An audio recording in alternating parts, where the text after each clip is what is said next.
Ashaamar kafuun daawwattoota keenya nageenya keenya lafa jirtanitti isin dhaqqabu jennaa oduu isinitti himna.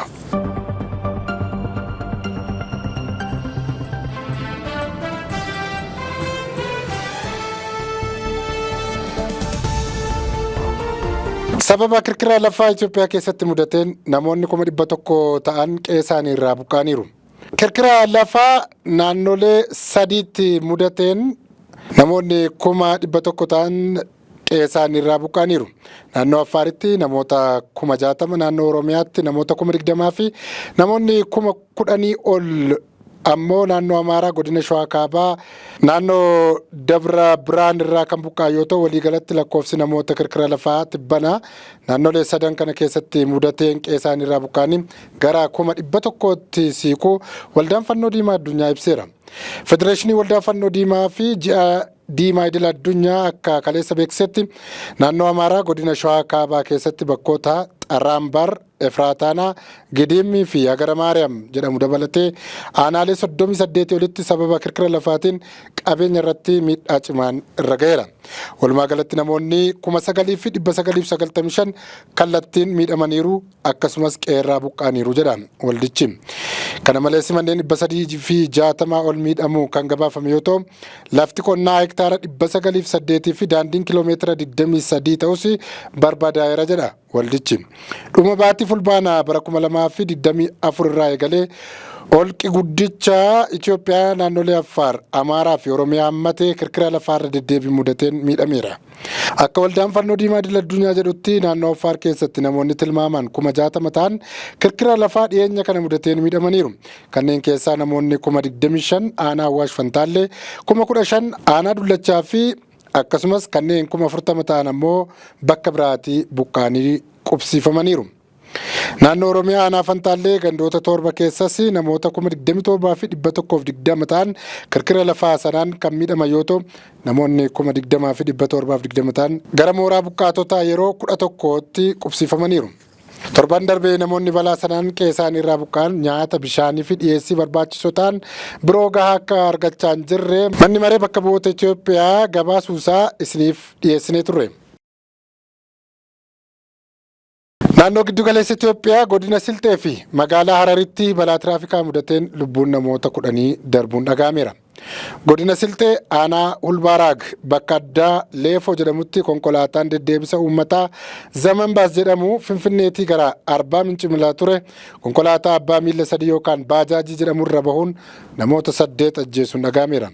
Balichi har'a ganama naannawaa sa'aa 3:30tti mudateen namoonni hedduun miidhaa qaamaaf saaxilamu ragaan kominikeeshinii godinicha irraa argame mul'isa. Oduma wal fakkaatuun magaalaa Hararittis balaa tiraafikaa mudateen lubbuun namoota 2 baheera. Balichi halkan sa'aatii 8tti mudachuu poolisiin naannoo Hararii ibseera. Balichi konkolaataa fe'umsaa sangaa fe'ee imalaa ture nama dhuunfaa dogdoqqee oofaa ture baraaruuf osoo yaaluu garagaluun miidhaa sana qaqqabsiisuun dhaga'ameera. Balichaan nama tokkorra immoo miidhaan cimaan gahee yeroo ammaa kana hospitaala Hararitti yaalamaa jiraachuu poolisiin naannichaa ibseera. Pireezidaantiin Somaaliyaa gaggeessaa cimaa Afrikaa jedhamuun badhaafaman.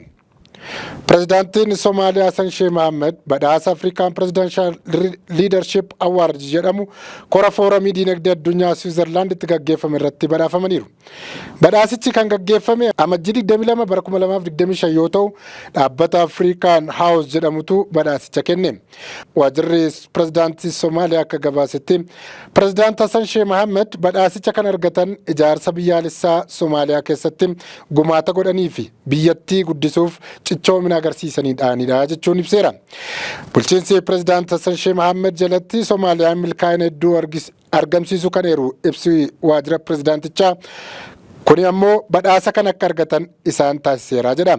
Sababa rakkoo nageenyaa biyyattii keessa jiruun Soomaaliyaan waggootaaf meeshaa waraanaa akka alaa hin galchine qoqqobbiin irra kaa'amaa tureera. Foorumiin diinagdee addunyaa Switzerland Daavoositti gaggeeffamaa jiru irratti kan hirmaatan Pireezidaant Hassan Sheikh Mohammed guyyaa kaleessaa badhaasa Afrikaa Presidential Leadership Award jedhamu argataniiru. Pireezidaant Hassan Sheikh Mohammed badhaasicha yeroo fudhatan badhaasni kun ciminaa kaka'umsaa fi kutannoo uummata Soomaaliyaaf kabajanaaf haa ta'u jechuun waan isaanitti dhaga'ame ibsaniiru. Hamilee cimaa isaan qabantu ergama nuti biyya keenya ijaaruu fi guddina ardii keenya guddittii Afrikaaf gumaachuuf qabnuuf kaka'umsa guddaa nuuf ta'eera jechuun dabalanii eeraniiru. Keessumaa Itoophiyaa fi Somaalilaand waliigaltee ulaa galaanaa argachiisu walii mallatteessuu isaanii hordofee Hassan Sheikh Mohammed duula dippiloomaasii cimaa Itoophiyaa irratti gaggeessaa turaniiru.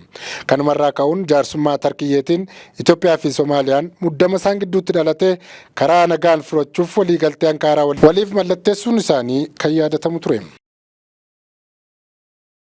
Ameerikaan baqattoonni biyya kamiyyuu garas akka hin deemne yeroof dhorkite. Baqattoonni biyya kamiyyuu gara Ameerikaa akka hin imalle ministeerri dhimma alaa biyyattii yeroof dhorkuu beeksiseera. Miidiyaan CBS odeeffannoo keessoo aangoota biyyattii irraa argadheera jechuun akka baasetti taanaan adeemsi dhimma baqattoota laalu hundi akka dhaabbatu ajajni darbeera. Tarkaanfii bulchiinsi Tiraamp fudhate kun kanneen viizaa immigireeshinii addaa qabanii fi humnoota waraanaa Ameerikaa gargaaran hin ilaallatu jedhameera. Doonaald Tiraamp wixata darbe akkuma sirna kakuu raawwataniin ajajaa pirezidaantummaa dabarsan keessaa tokko dhimma baqattoota seeraan alaa biyyaa baasu ture. Tiraamp godaantonni seeraan alaa biyya isaanii seenuun nageenya biyyattiif yaaddessaa akka jiruu fi baqattoonni karaa seeraa qabeessa ta'an qofaan akka biyyattii seenan irra deddeebiin dubbachaa turaniiru.